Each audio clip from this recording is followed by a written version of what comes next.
ఎన్నో నాటకాలు వేసి తర్వాత కళారంగాన్ని ప్రపంచ స్థాయిలో అంటే మీరు ఊరు ఊరు నుంచి అన్ని గ్రామాలకు మన భారతీయ సంస్కృతిని చాటి చెప్పడం నిజంగా గొప్ప విషయం. మీరు ఎలా దీన్ని ఫీల్ అవుతున్నారు? ప్రభుత్వం పద్మశ్రీ ఇచ్చి మీకు సత్కరించినట్టు మీరు ఎలా ఫీల్ అవుతున్నారు? కొంచెం మాటలు చెప్పండి.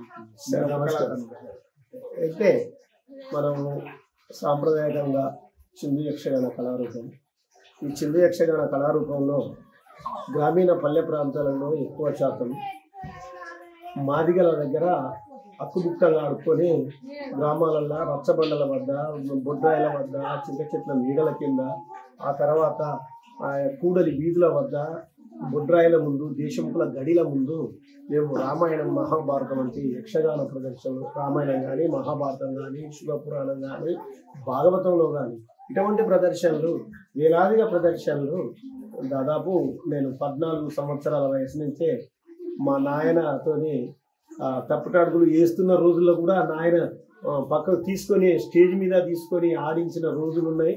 దాన్ని మా వంశపర్యంగా మా తాతల కానించే మేము నమ్ముకున్న కళ ఇది. వంశపర్యంగా వచ్చినటువంటి ఈ కళారూపం ఎనలేనటువంటిది. మా తండ్రి నాకు ఈ విద్య నేర్పడం, నేను ఒక అంటే 1985లో నన్ను రాష్ట్ర ప్రభుత్వం గుర్తు చేసింది. తెలుగు విజ్ఞాన పీఠం ఆచార్య తూమాటి దోనప్ప గారు, ఆ తర్వాత తెలుగు విశ్వవిద్యాలయం, అది అప్పుడు పేరువరం జగన్నాథం గారు ఉండి, ఆ తర్వాత సి నారాయణ రెడ్డి గారు, వీళ్ళందరూ ఉన్నారు. భక్తవత్సలరెడ్డి ఆచార్య ఎన్ భక్తవత్సలరెడ్డి రిజిస్టర్ గారు ఉన్నాయి.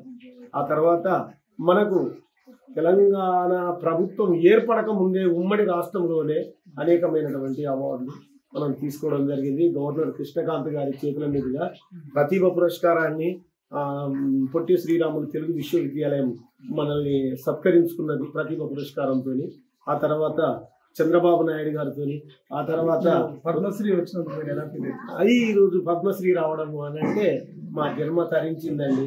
మా యొక్క ప్రాచీన కళలకు ప్రభుత్వం గుర్తించి, కేంద్ర ప్రభుత్వం ప్రాచీన కళ అట్టడుగున మరుగున పడి ఉండేటువంటి ఒక మాదిగ జాతిలో ఉండే కళను గుర్తింపు తీసుకొచ్చి ఈనాడు మన కేంద్ర ప్రభుత్వం మోదీ గారు మాకు ఈ యొక్క అవకాశాలు, ఇవి మరుగున పడి ఉన్న కళలకు ఈ పద్మశ్రీ అవార్డు రావడము అని అంటే నాకు ఎంతగానో ఆనందిస్తున్నాను.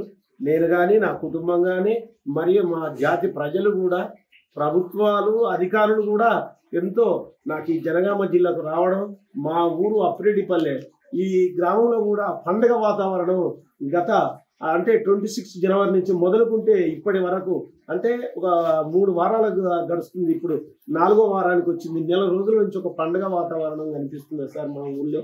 నేను ఎంతో ధన్యుడనైందని నాకు అనిపిస్తుంది. నా జన్మ తరించిందని కూడా నాకు అనిపిస్తుంది సార్. ఏదైనా ఒక డైలాగ్ ఉందా సార్? సింపుల్ 30 సెకండ్స్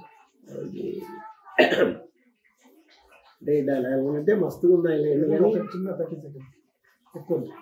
అది కంసమర్ధన అంటే అందులో కంసుడి పాత్ర ధరిస్తాను నేను. ఆ కంసుడి పాత్ర ధరించినప్పుడు ఏమిటి కరవాలము నేను ఆచరించినది నేరమా, ఇతరుల దృష్టికి అది నేరము. ఆనాడు దేవకి వసుదేవులను బంధించి శరశాల యందుంచినప్పుడు తల్లిదండ్రులు మాత్రమే కాక దాన్ని అస్థిదేవి కూడా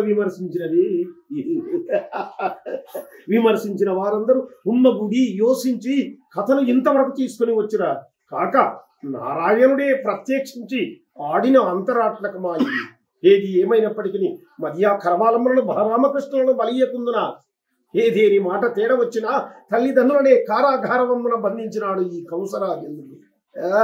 రాత్రి నుండి నా మనసు శాంతి లేదు, హృదయ వేదన పోదు.